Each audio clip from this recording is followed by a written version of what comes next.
ನಮ್ಮ ಗಾಂಧಿನಗರದಲ್ಲಿ ರೂಮರ್ಸ್ಗೆ ಮತ್ತು ಗಾಸಿಪ್ಸ್ಗೆ ಏನು ಕಮ್ಮಿ ಇಲ್ಲ. ಯಾರ ಮೇಲಾದರೂ ಏನಾದರೂ ವಿಷಯ ಬರ್ತಾನೆ ಇರುತ್ತೆ. ದರ್ಶನ್ ಅವರ ಐರಾವತ ಚಿತ್ರದ ನಿರ್ದೇಶಕ AP ಅರ್ಜುನ್ ಮತ್ತು ಪ್ರೊಡ್ಯೂಸರ್ ಸಂದೇಶ್ ನಡುವೆ ಜಗಳ ನಡೆದು, ಈ ಜಗಳದಲ್ಲಿ ಪ್ರೊಡ್ಯೂಸರ್ ಅವರು ನಿರ್ದೇಶಕ ಅರ್ಜುನ್ ಮೇಲೆ ಕೈ ಮಾಡಿರು ಅಂತ ಗಾಂಧಿನಗರದಲ್ಲಿ ಮಾತು ಕೇಳಿ ಬರುತ್ತಿತ್ತು. ಐರಾವತ ಚಿತ್ರದ ಡಿಲೇಗೆ AP ಅರ್ಜುನ್ ಅವರೇ ಕಾರಣ, ಅದಕ್ಕಾಗಿ ಈ ಜಗಳ. ದರ್ಶನ್ ಅಂತಹ ಬಿಗ್ ಸ್ಟಾರ್ನ 130 ದಿನ ಕಾಲ್ ಶೀಟ್ ತೊಗೊಂಡು ಚಿತ್ರ ಅಂದುಕೊಂಡಂತೆ ನಡೆಯುತ್ತಿಲ್ಲ ಅಂತ ಪ್ರೊಡ್ಯೂಸರ್ ಕೋಪ ಮಾಡ್ಕೊಂಡಿದ್ರಂತೆ.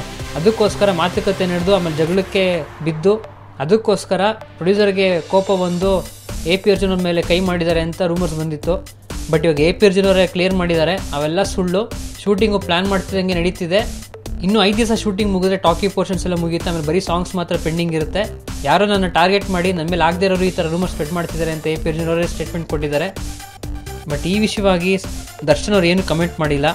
ನಿಮ್ಗೇನು ಅನಿಸುತ್ತೆ ಅಂತ ನಾವು ಕಮೆಂಟ್ ಸೆಕ್ಷನಲ್ಲಿ ಮೆನ್ಷನ್ ಮಾಡಿ. ನಾನು ನಿಮಗೆ ಮತ್ತೆ ಸಿಗ್ತೀನಿ with more gossips, with more news. ಆದರೆ ನೀವು ಸ್ಕ್ರೀನ್ ಮೇಲೆ ಬರ್ತಿರೋ ರೆಡ್ ಬಟನ್ನ ಪ್ರೆಸ್ ಮಾಡಿ ಸಬ್ಸ್ಕ್ರೈಬ್ ಮಾಡ್ಕೊಳ್ಳಿ. See you soon. ಬಾಯ್.